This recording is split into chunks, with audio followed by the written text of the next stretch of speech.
So the story of this album begins at my wife and I's studio at the Grand Army Hall in Scituate, Massachusetts. For a couple of years, we were kind of looking around for a space where I could set up a recording studio, and my wife Kayte could set up a place for photography and videography. And when we found the hall, we kind of fell in love with the whole place. It's a really old building, and our studio was located up in the back of this old building, but it has this old hall attached to it, which we thought it would be great to maybe do a couple shows there at some point. And we ended up signing the lease for this building just about 2 weeks before the COVID pandemic shut everything down. So it was kind of a scary time because we had this beautiful space and we were setting up shop and we bought all this equipment for it, and then we had no way to pay for it. And then when everything kind of shut down, I remember kind of feeling what I first kind of felt like when I first got into creating music, like coming home from high school and there'd be nothing to do, so I'd just sit and play guitar for hours. And it was kind of like, I love that part of making music and creating because you're doing it for no reason outside of the joy of doing it. And I found that as I got farther and farther along in my musical journey, that I was creating because I felt like I had to, or keep up with something, or feed the media machine by putting content out and everything. So during COVID, there was no gigs to play, nobody was going out, there was no show to promote. So it was kind of a really, really nice time to reset everything and feel like an artist just because you wanted to make something, because you were passing time, because you were having fun. There was no deadline on anything, there was no place to be. So I kind of got to really explore so many elements of writing and the craft that I've never got to explore before. This whole creative time point put me in that shift to make this album, but I didn't know it at the time, because towards the end of COVID, I remember getting kind of tired of the lone wolf thing, and I think everyone was getting a little tired on the solitude of it, and you can't go out and see your friends, you can't go down to a local pub and catch some live music, you can't go to a show. It was just a strange time, and when I started missing that connection and things started to feel a little bit safer, I started calling up some musician friends of mine for some songs that I was writing that were based around band stuff. And that's kind of what sparked this idea to eventually create an album based around this idea of everyone playing live, tracking in a room together. So coming out of, I think it must have been 2021 at this point, and I got an opportunity to go out on the road and pretty much tour from 2021 till 2023 really. But what I loved about touring, which was different from previous recording projects, is that I'd always kind of write and then I'd rush to record it because I'd get so excited about it. But I didn't have the time to do it this time because A, COVID, and then B, I was so busy touring. But what that did is all the songs that I have been writing and workshopping and playing over the past year and a half, I now got to take out on the road and really road test and hone these songs. And I noticed some songs that I thought would do really well fell flat in front of an audience, and other songs that maybe I didn't believe in so much actually did really well in front of an audience. So touring was such a huge part of this album because it was a year and a half of refining these songs in so many different environments across so many demographics. And it was just such a wonderful time to test all these songs and really find the ins and outs of all of them.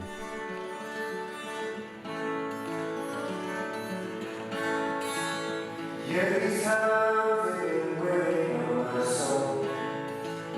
Yeah, there's something wearing on my soul. So much to live and go on. Oh, these something wearing on my soul. Yeah, there's something whispering in my ears. Yeah, there's something whispering in my ears. Oh, the RV. So the RV was an idea that I was thinking about as we were coming out of COVID. I love being outdoors and I love travel, but at the time when I was looking, it kind of was a crazy idea because it's just expensive. Even a crappy RV like the one I have is expensive when you have no real income. But when touring started and I got the opportunity to go on the road, now I needed to get something to go somewhere, and I had some work coming in. I was able to pay for it. And when I did the math, it was cheaper to get an RV than it was to buy plane tickets and hotel rooms and rental cars. And the RV kind of ended up being a big part of the story. It's a 1995, and I found it with really low mileage, and people just really enjoyed the story of finding this RV and now traveling the country playing shows. So that was like a pre-album, a pre-touring idea that kind of manifested itself, and I've spent so much time in that RV, and it's just kind of it's just a fun thing to be in. I really enjoy traveling in it. I've had my wife along for some trips, and I don't think she had as much fun as I did. What was that? Oh, that was a big one. Oh, that's disgusting. Why is it bloody? Oh, it's a small animal. No. What would it have been? Oh. So back in, I want to say 2015, 2014, maybe even before that, my wife and I were producing a dinner theater show down in Plymouth. And we had this concept to do a live band with it. So we needed a drummer, and Kayte's friend highly recommended Matt Heisler to me. So Matt came over, and just super nice guy, totally amazing drummer, and just we clicked, and have kind of been buddies ever since. And ever since 2000, whenever it was, 14 maybe, I've been playing with Matt. Whenever I have a band show, I give him a call. Brad Goff is a buddy of Matt, and Brad and Matt were friends from college, I believe. So I was friends with Brad on social media, and I remember seeing his post, and he's just such a smart and talented musician who plays everything, has such a knowledge about music. And we were playing with another keyboard player, and he couldn't do a gig, and I knew that Matt had played with Brad, so I called Matt and said, "Hey, what do you think about Brad?" And Matt goes, "Oh dude, Brad is smooth as butter." So we had Brad come to a practice with us, and he fit right in, he clicked. And the first show we did with Brad was a theater show, which are always a little more nerve-wracking than a bar gig. And Brad played beautifully the whole night and meshed with all of us. So we kind of been playing with Brad ever since coming out of COVID.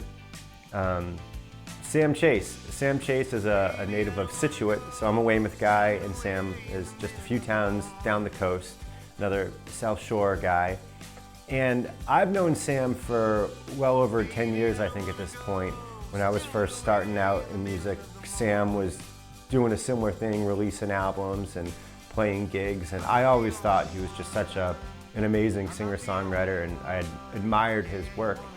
So over the years, we've done a bunch of projects and gigs together, and when I was building this band, it was kind of a four-piece for a while, and I wanted a lead guitar player, and I knew Sam would fit right in. He does a really good job at playing.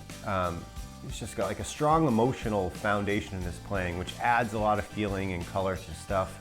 And he's just a good hang too. So we've been playing with Sam for as a band over the past year and a half, but Sam and I have always done musical projects together dating back the past decade or so.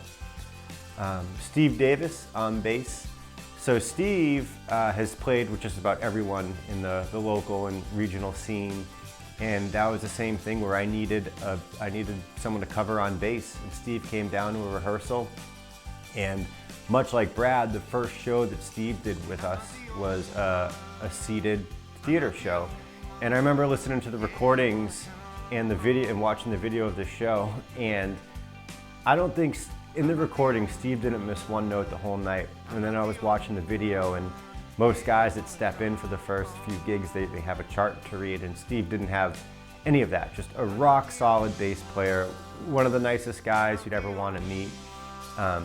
So as these demo sessions went on and songs started to shape and the band kind of started to find a sound, and we had a few great shows, we decided that, like, okay, it would be really cool to record somewhere. And over COVID, another person that I've always known, they were out there and we were kind of friends on social media, was this guy, Eric Lichter.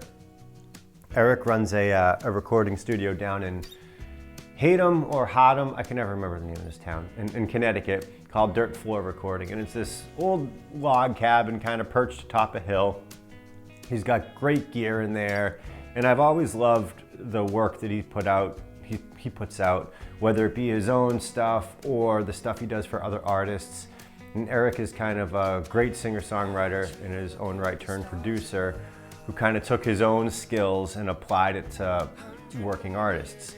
So we decided to go down and record at Dirt Floor because Eric and I started corresponding over COVID, and a songwriter buddy of mine, my friend Carlin, Tripp, he booked a session down there, so I kind of went down there to hang out and feel the place out and just had a great time, loved the vibe. So I knew that when it came time to record this album, Eric and Dirt Floor would be a great fit to kind of put the pieces together. The vibe would be right. We could spend the night there because we wanted to go and kind of exist as a unit for a few days and just really get into the recording process and not stress a load in and a load out, and just kind of have that whole communal feel of breaking bread and playing music together.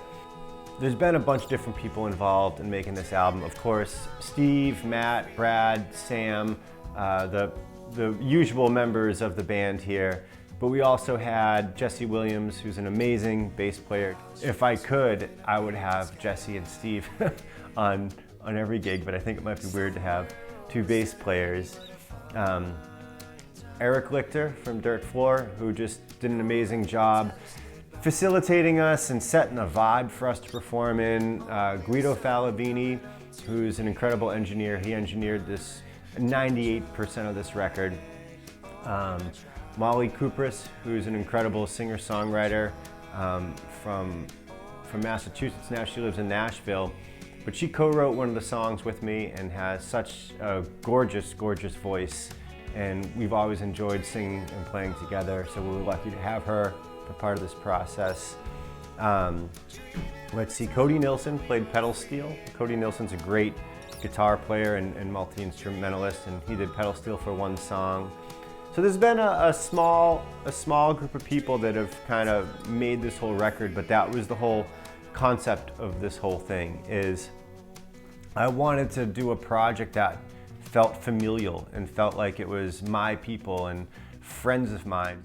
So I've been really grateful to have this particular group of people on board for kind of this lengthy, open-ended, rolling project, which has become this album.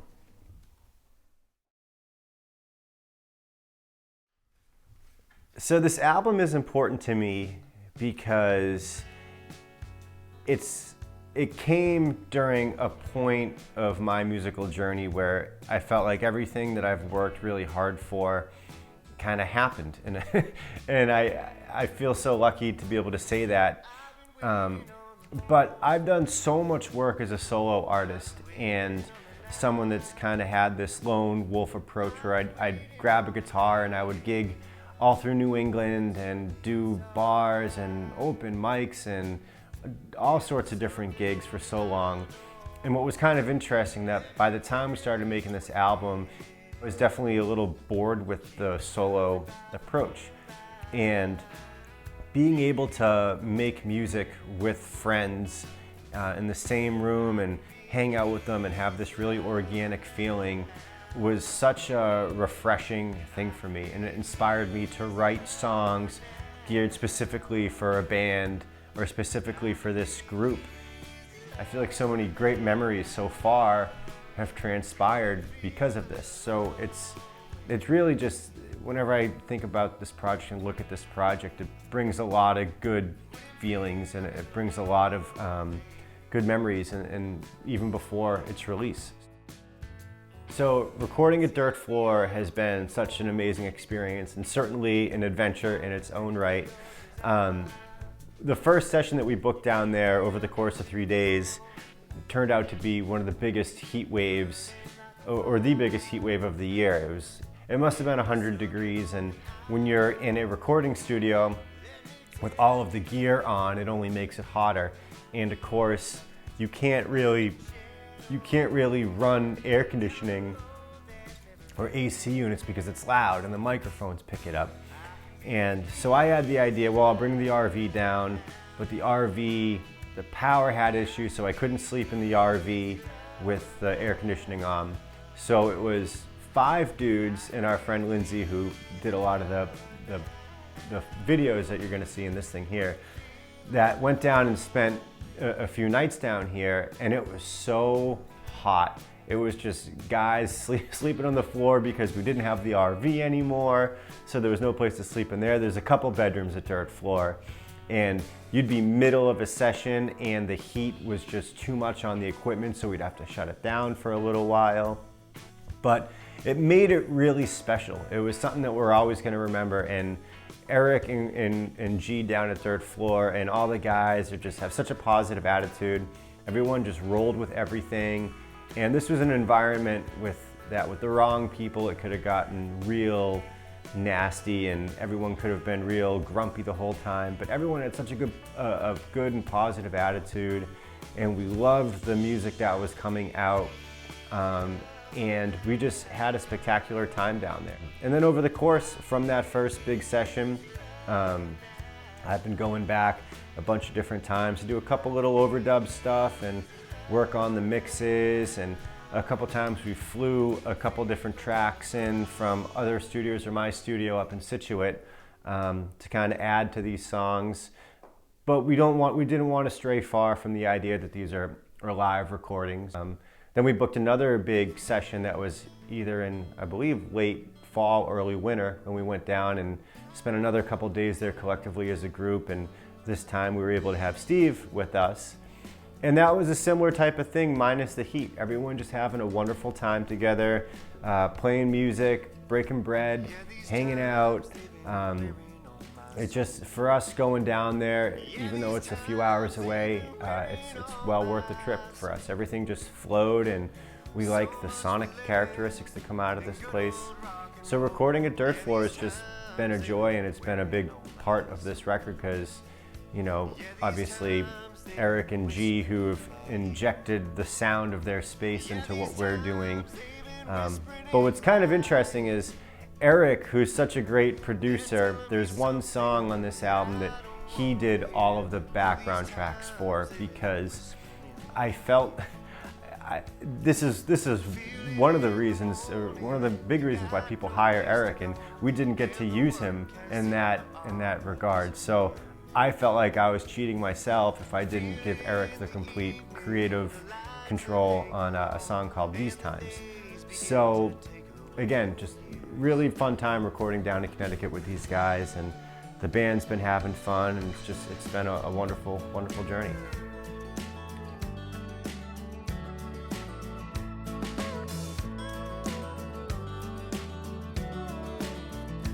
Yeah, these days they've been looking all the same. Yeah, these days